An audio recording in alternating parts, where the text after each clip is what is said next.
नमस्कार। मैं श्वेता गजरे सारस्वत इंटरनेशनल एकेडमी से आपका हार्दिक स्वागत करती हूँ।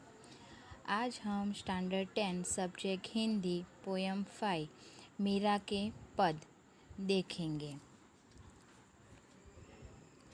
मीरा के पद है वो कृति हैं। उसके कर्ता मतलब जो कवियत्री हैं वो है मीराबाई। उसका साहित्य प्रकार है पद। अब हम कवियत्री का परिचय देखते हैं। मीराबाई का जन्म सन 1498 में और निधन सन 1563 में हुआ था। श्री कृष्ण प्रेम को अनन्य गायिका मीरा का जन्म मेड़ता के निकट कुड़की नामक गांव में राव रतन सिंह राठौर के यहाँ हुआ था। 2 वर्ष की उम्र में उनके दादा दूधाराव उन्हें मेड़ता ले गए क्योंकि मीरा की माँ का देहावसान हो गया था। कि मीराबाई जो हैं वो उनके दादा के यहाँ पली बड़ी हुई हैं। दूधाराव स्वयं वैष्णव भक्त थे। उस परिवेश के प्रभाव स्वरूप मीरा बचपन से ही कृष्ण भक्ति की ओर उन्मुख हो गई। इनका ब्याह राणा संगा के ज्येष्ठ पुत्र कुंवर भोजराज के साथ हुआ था। विवाह के 7 वर्ष बाद भोजराज का स्वर्गवास हो गया। अब वे अपना अधिकांश समय सत्संग एवं पूजा पाठ में बिताने लगी और पारिवारिक यातनाओं से व्यथित होकर विरक्त हुई मीरा तथा पहले वृंदावन और बाद में द्वारिका चली गई और जहाँ जीवन के अंतिम समय तक रही। मीरा रचित पद मीरा पदावली के नाम से प्रकाशित रूप में प्राप्त है। अपने आराध्य गिरिधर गोपाल की विलक्षण रूप छटा के प्रति उनकी अनन्य आसक्ति अनेक भावधाराओं में बह चली है। यहाँ पर ये जो था वो मीरा का परिचय था। अब हम काव्य का परिचय देखते हैं। यहाँ संकलित पहले पद में कृष्ण प्रेम दीवानी मीरा समग्र संसार को छोड़कर साधु संतों के साथ रहकर कृष्ण भक्ति में लीन हो जाती हैं। यहाँ पर पहले पद में मीरा जो है वो कृष्ण के प्रेम में दीवानी है और वो समग्र संसार को छोड़ देती है, त्याग देती है और साधु संतों के साथ रहकर वे कृष्ण की भक्ति में लीन हो जाती हैं और लौकिक मोह का त्याग करके अपने आराध्य श्री कृष्ण के अनन्य भक्ति भाव में डूब जाती हैं। दूसरे पद में मीरा ने श्री कृष्ण नाम रूपी रत्न की प्राप्ति से उत्पन्न असीम आनंद को अभिव्यक्त करने का प्रयत्न किया है और सद्गुरु को पाकर भवसागर पार उतरने का आनंद कवियत्री को भाव विभोर कर देता है। और तीसरे पद में कृष्ण भक्ति में मतवाली मीरा ने संसार त्याग की चरम सीमा पर पहुंचकर गिरिधर नागर की शरणागति को स्वीकार किया है। अब हम काव्य देखते हैं। पहला पद, मेरे तो गिरधर गोपाल दूसरा न कोई। मीराबाई कहती है कि मेरे तो श्री कृष्ण ही सब कुछ है। कि उनके जो जिसने गिरी यानी कि पर्वत को उठा लिया था। गिरिधर मतलब गिरी पर्वत को उठाने वाला। तो जिसे पर्वत जो गिरी को धारण करता है मतलब पर्वत को उठा लिया था वही श्री कृष्ण मेरे जीवन के एकमात्र आधार हैं। दूसरा न कोई साधो सकल लोक जोई। हे महानुभाव, मैंने संसार छान मारा है लेकिन श्री कृष्ण के अतिरिक्त मेरा कोई दूसरा नहीं है। आगे कहती है मीरा कि भाई छोड़िया बंधु छोड़िया छोड़िया सगा सोई। कि वे कहती हैं कि भगवान श्री कृष्ण के लिए मैंने अपने भाई बंधु तथा सभी सगे रिश्तेदारों को छोड़ दिया है। आगे, भगत देख साधु संग बैठी बैठी लोक लाज खोई, और वे साधु संतों के साथ बैठकर लोक लाज खो दी है। लोगों की शर्म जो है वो उन्होंने छोड़ दी है। सांसारिक लज्जा शर्म जो है वो सब उन्होंने त्याग दी है। भगत देख राजी हुई जगत देखी रोई। जो सांसारिक व्यक्ति हैं उन्हें देखकर वो क्या करती है, उसे रोना आता है, और भगवान के भक्त को देखकर उन्हें आनंद होता है। अंशुवन जल सींच सींच प्रेम बेली बोई, कि उन्होंने कि भगवान के भक्त को देख वो निरंतर भगवान के भक्त को देखती हैं और उन्हें उनके विरह में निरंतर भगवान के विरह में वो निरंतर अपने आंसुओं के जल बहाती हैं, और उनके आंसुओं के जल से उन्होंने उनकी प्रेम रूपी लता को रोपा है और सींचा है। दधी मथी द्रुत काढ़ी लियो डार दई छोई, कि वे कहती हैं कि यहाँ पर दही और दूध का उदाहरण दिया है कि दही को मथ कर घी निकाल लेने के बाद जब मथानी को एक और रख दिया जाता है, वैसे ही मैंने इस भव सागर का मंथन कर श्री कृष्ण के प्रेम रूपी सार तत्व को एकत्र कर लिया है। राणा विष को प्यालो भेजियो पी मगन होई, कि श्री कृष्ण के जो भक्त हैं मीराबाई, उन्हें राणा जी ने जहर का प्याला भेजा था, पर वे उन्हें अपने मन से खुशी खुशी पी गई थी। अब तो बात फैल गई जाने सब कोई, मीरा राम लगन लागी होनी होई सो होई, कि अब तो चारों ओर बात फैल चुकी है और इस बात की सबको जानकारी हो गई है कि मीराबाई कहती हैं कि अब तो भगवान से ही उनकी लगन लग गई है, जो होना होगा वो होगा। मीराबाई ने क्या कहा कि अब चारों ओर सारी बातें फैल चुकी है कि मीराबाई ने श्री कृष्ण की भक्ति में क्या हो गई हैं, लीन हो गई हैं। तो इसीलिए मीराबाई कहती है कि अब तो मैं भगवान से ही उनकी लगन लग गई हूँ, अब मुझे जो होना है वो होगा।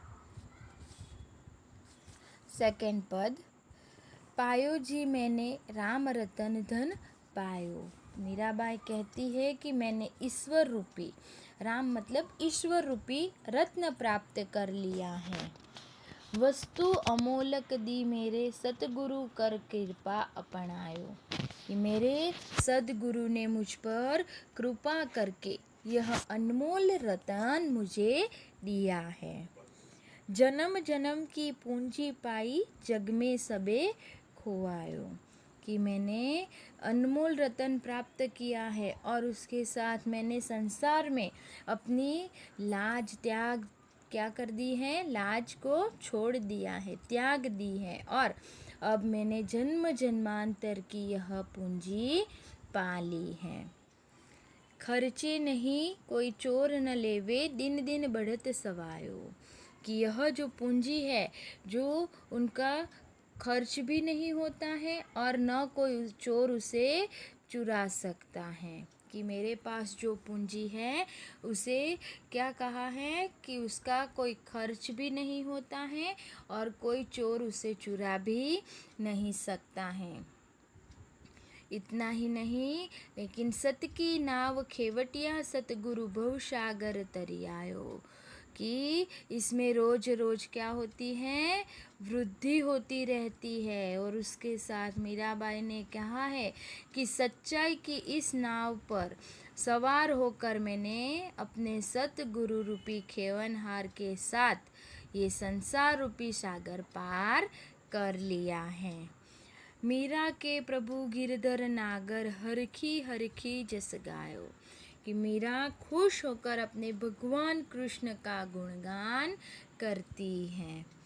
कि मीराबाई ने राम रतन रूपी धन जो है वो सतगुरु की कृपा से प्राप्त किया है, और वो अनमोल रत्न पाकर उन्होंने क्या कहा है कि मैंने संसार की हर जो भी लाज शर्म है उसे त्याग दी है, और जन्म जन्मांतर की ये पूंजी जो है उसे मैंने प्राप्त कर ली है। वो पूंजी जो है उसका कभी खर्च भी नहीं होता है, नहीं कि चोर उसे चुरा सकता है।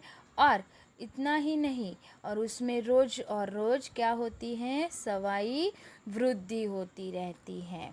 और मीराबाई कहती हैं कि वो सच्चाई की इस नाव पर सवार होकर उन्होंने सद्गुरु रूपी के खेवनहार के साथ संसार रूपी सागर पार कर लिया है। और मीराबाई खुश होकर अपने भगवान कृष्ण का गुणगान करती हैं।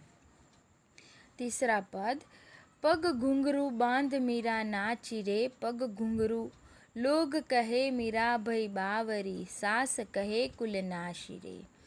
तीसरे पद में मीराबाई भगवान कृष्ण के प्रेम में दीवानी हो गई हैं और वे अपना सब कुछ भूल गई हैं।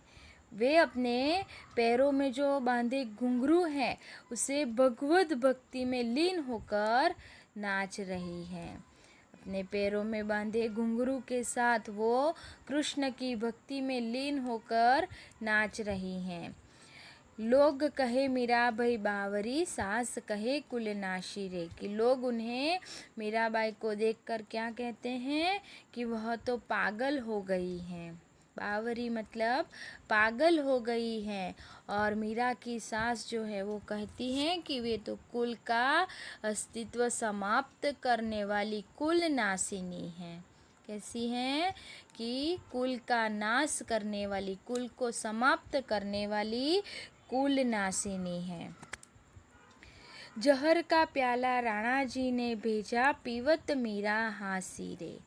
यहाँ पर सब देखकर राणा जो है उन्होंने मीरा को मारने के लिए जहर का प्याला भेजा, पर मीराबाई क्या कर गई, निश्चिंत होकर वह जहर का प्याला हंसते हंसते पी गई। मैं तो अपने नारायण की हो गई आप ही दासी रे। मीराबाई ने कहा है कि वे तो उन्हें अपने आप को भगवान को समर्पित कर दिया है और वे उनकी दासी बन गई हैं। वो तो अपने नारायण को समर्पित हो चुकी हैं। नारायण मतलब श्री कृष्ण को समर्पित हो चुकी हैं और उन्होंने खुद को उन भगवान की दासी बताई है कि मैं तो भगवान की दासी बन गई हूँ। मैं मीरा के प्रभु गिरधर नागर, बेग मिलो अविनाशी रे। कि मीराबाई कहती हैं कि हे गिरधारी, गिरी को धारण करने वाला गिरधारी भगवान कृष्ण, आप अजर अमर हो, और हे प्रभु आप मुझे शीघ्र ही दर्शन दीजिए। क्या कहा मीराबाई ने कि आप तो गिरी को धारण करने वाले भगवान श्री कृष्ण हैं और आप तो अजर अमर हैं। हे प्रभु आप मुझे अपने शीघ्र मतलब जल्द ही जल्द दर्शन दीजिए। अब हम उसका स्वाध्याय देखेंगे। स्वाध्याय में प्रश्न 1 है वो एक एक वाक्य वाले प्रश्न हैं। पहला प्रश्न, मीराबाई किसकी भक्ति करती थी? तो वो क्या आएगा जवाब, मीराबाई श्री कृष्ण की भक्ति करती थी। सेकंड, मीराबाई को कौन सा धन मिल गया है? तो मीराबाई को राम रतन धन मिल गया था। आगे, पैरों में घुंघरू देखकर मीरा की सास ने उन्हें क्या कहा? तो पैरों में घुंघरू देखकर मीरा की सास ने मीरा को कुल नाशिनी कहा था। नेक्स्ट, मीरा को विष का प्याला किसने भेजा? तो मीरा को विष का प्याला राणा जी ने भेजा था। आगे, किसकी कृपा से मीरा ने राम रतन धन पाया है? तो मीराबाई ने अपने सदगुरु की कृपा से राम रतन धन पाया है। आगे 2-3 वाक्य के प्रश्न हैं। उसमें पहला प्रश्न है, गिरधर गोपाल की भक्ति करते हुए मीराबाई ने किस किस का त्याग किया? तो श्री कृष्ण की भक्ति करते करते उन्होंने किस किस का त्याग किया, वो हमने काव्य में पद में देखा है कि उन्होंने अपने जीवन के एकमात्र उन्हें श्री कृष्ण को अपना आधार बना लिया था और इसके लिए उन्होंने अपना सर्वस्व त्याग दिया। उन्होंने अपने भाई बंधु परिवार तथा नाते रिश्तेदार जो भी हैं उन्हें सभी लोगों को उन्होंने त्याग दिया था। आगे, मीरा के राम रतन धन की क्या विशेषताएं हैं? जो हमने सेकंड पद में देखा है कि मीराबाई ने अपने सदगुरु से राम रतन धन रूपी जो अमूल्य रत्न है वो प्राप्त किया है और मीराबाई उसे अपने जन्म जन्मांतर की पूंजी मानती है। इस धन की ये विशेषता है कि यह न तो खर्च होता है और न कोई चोर उसे चुरा सकता है। इसमें रोज रोज सवाई वृद्धि होती है कि वो धन जो है वो हर रोज न हर रोज बढ़ता रहता है। थर्ड, मीरा इस भवसागर को किस प्रकार पार करना चाहती हैं?